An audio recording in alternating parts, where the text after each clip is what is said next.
To discuss the value chain of hibiscus and sesame seed for exports is the Director General of the Nigeria Agricultural Quarantine Service, Dr. Vincent Isegbe.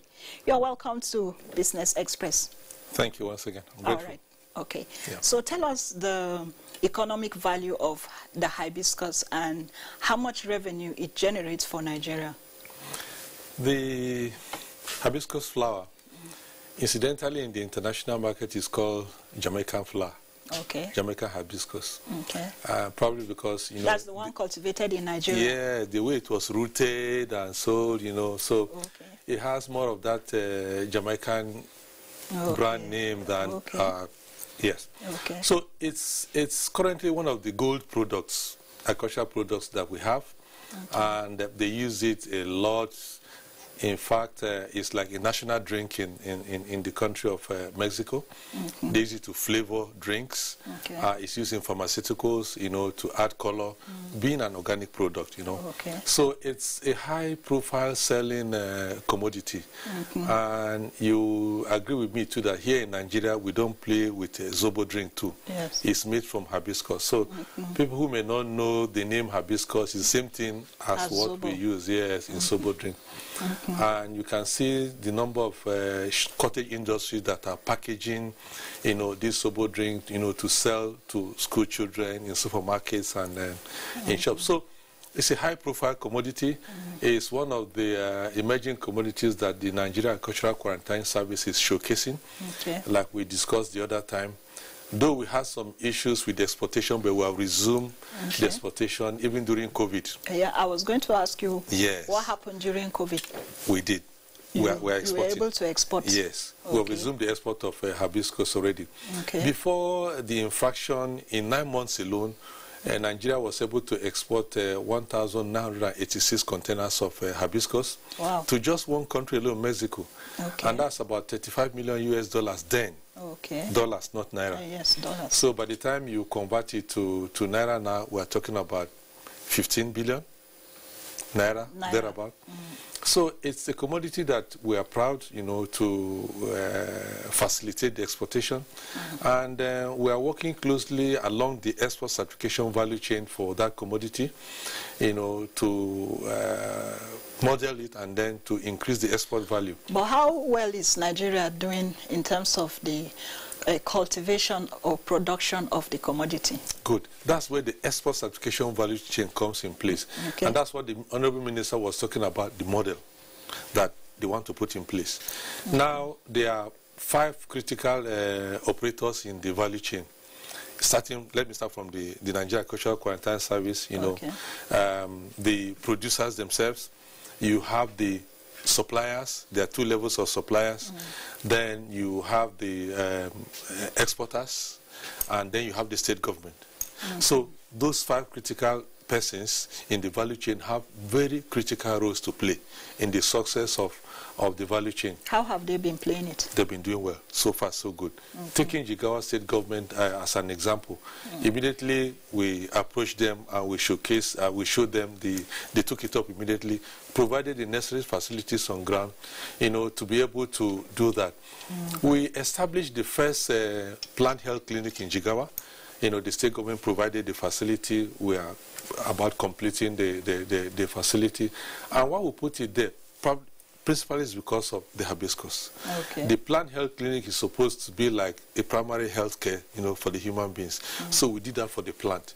So that in those locations, if there are plant pest issues or diseases, before you get to us, probably at the zonal level, you have a plant health clinic close to you. Okay, you mentioned Jigawa. Which other states in Nigeria are cultivators of the crop? Yeah, we cultivate hibiscus in Jigawa principally. Kano people do produce it. Some part of Katsina produce it, and some part of Yobe and Borno they produce it as well. But 80% of the production, more or less, is from Jigawa State.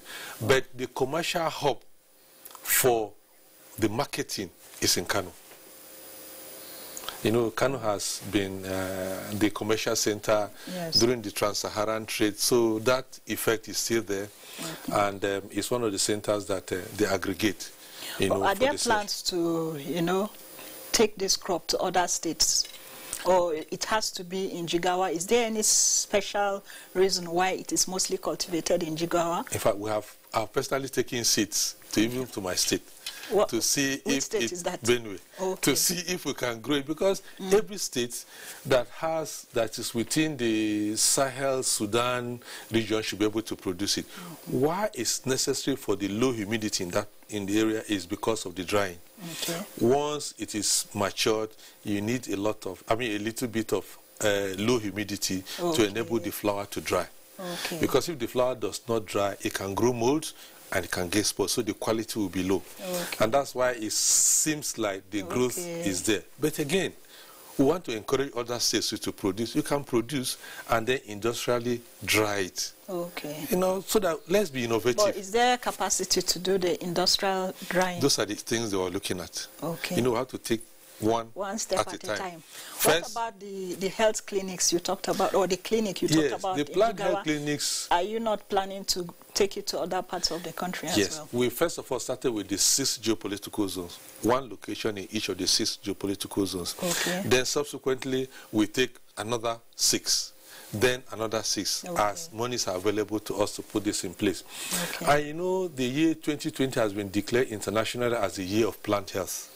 Yes. The Honorable Minister launched it last year, and it is for us as a nation to support that. If not for the COVID issue, the Honorable Minister was supposed to have, during the FAO meeting, IPPC meeting, every minister is supposed to go and support it as a support for his own country, in support of the plant health. So it's something that every agricultural producing country is serious about, and we are encouraging state governments, to key into the International Year of Plant Health to be able to secure good health for agricultural produce. Okay, let's talk about quality. We talked a bit about the value chain. So usually the value chain helps in attaining quality. But the issue of quality has always been an issue. How well is your organization handling quality for the farmers all the way from Jigawa and other parts of the country to make it ready for exports? Okay. Now, quality assurance is embedded in the export certification value chain at the farmer at each of those levels. And we insist on self-regulation at each of the value chain operators. So the producer knows very well that this is the chemical he should apply.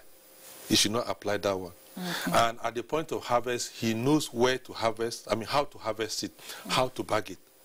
And the value chain specifically says for export that if you are not a registered farmer that has intention to export, the supplier will not buy from you. Because those stringent processes that we've put in place, the farmer knows it. Now the farmer now supplies to the supplier. The supplier still knows how he's going to package it, how he's going to treat the hibiscus on transit, and how to warehouse it. Okay. Then eventually he sells to the exporter. The exporter will not buy from anybody except the accredited supplier. Why? Because the accredited supplier knows the rules. So he will not run foul of the processes we have put in place. And the essence of this is to avoid rejection at the end of the day. So everybody does self-regulation. That's critical. Okay. Even before you go for any laboratory testing or analysis or what have you.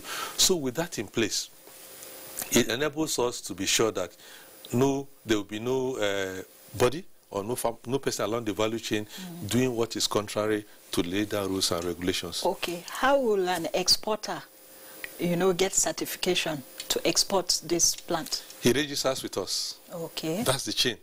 Okay. For you to be an exporter of hibiscus, you must register with the quarantine service. Okay. And for you to register with the quarantine service, you follow all the rules and regulations that enables you to export quality product outside to avoid any rejection.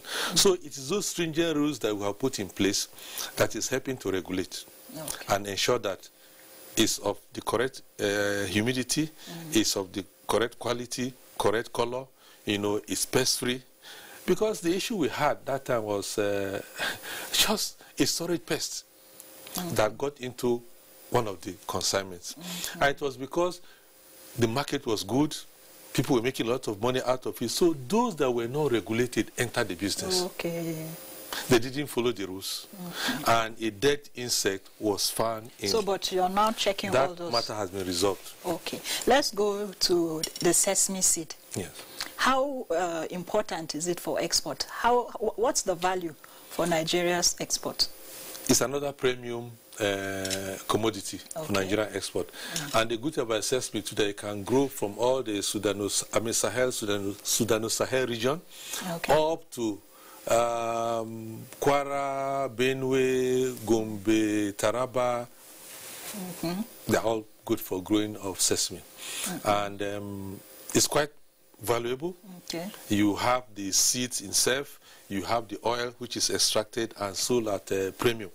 Because sesame oil is sold at premium. Now, what Nigerians have begun to do, like we discussed the last time you invited me here, was that a lot of value addition is made on sesame. Now, I carry that cleaned, polished sesame, and people do not realize that it is sesame. They think it's something else. Wow. Because clean, white, those are the premium that is high in the international market. Okay, are we getting that type of quality from Nigeria? There are a lot of industries in Nigeria that are cleaning that sesame, no stone, no dust, no black particles, no debris at all. And such was available in the international market, and Nigerians are selling. Okay, so what are we expecting from the federal government, or what is your... When I say your organization, yes. What's the organization hoping that the federal government will do to improve the export of sesame and hibiscus? Good. At the federal level, I believe we are adequately covered already by the Federal Ministry of Agriculture, which is the supervisory ministry, and then the Nigerian Agricultural Quarantine Service.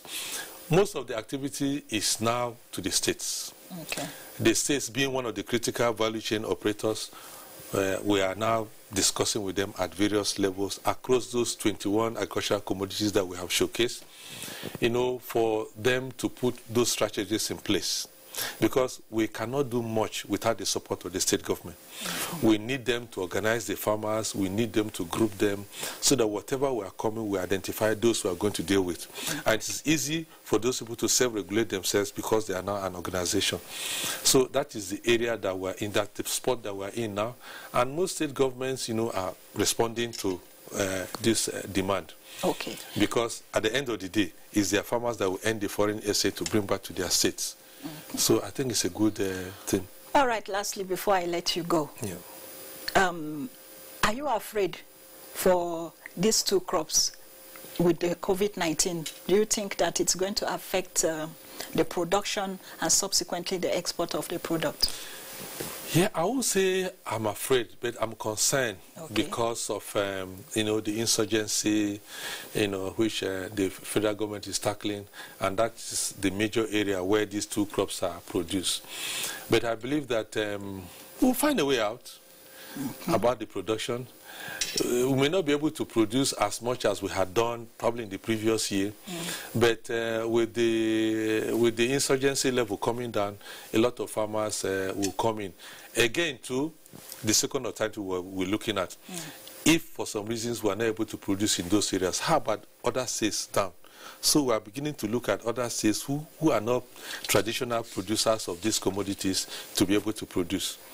Don't forget, sesame has a better chance, so to say, because it has more geographical spread in cost of production than hibiscus. All right. Thank you very much, Mr. Vincent Isegbe, for coming on Business Express. Mr. Vincent Isegbe is the Director General of the Nigeria Agricultural Quarantine Services. Thank you so much for your time today. It's my pleasure. I'm grateful for the invitation. All right.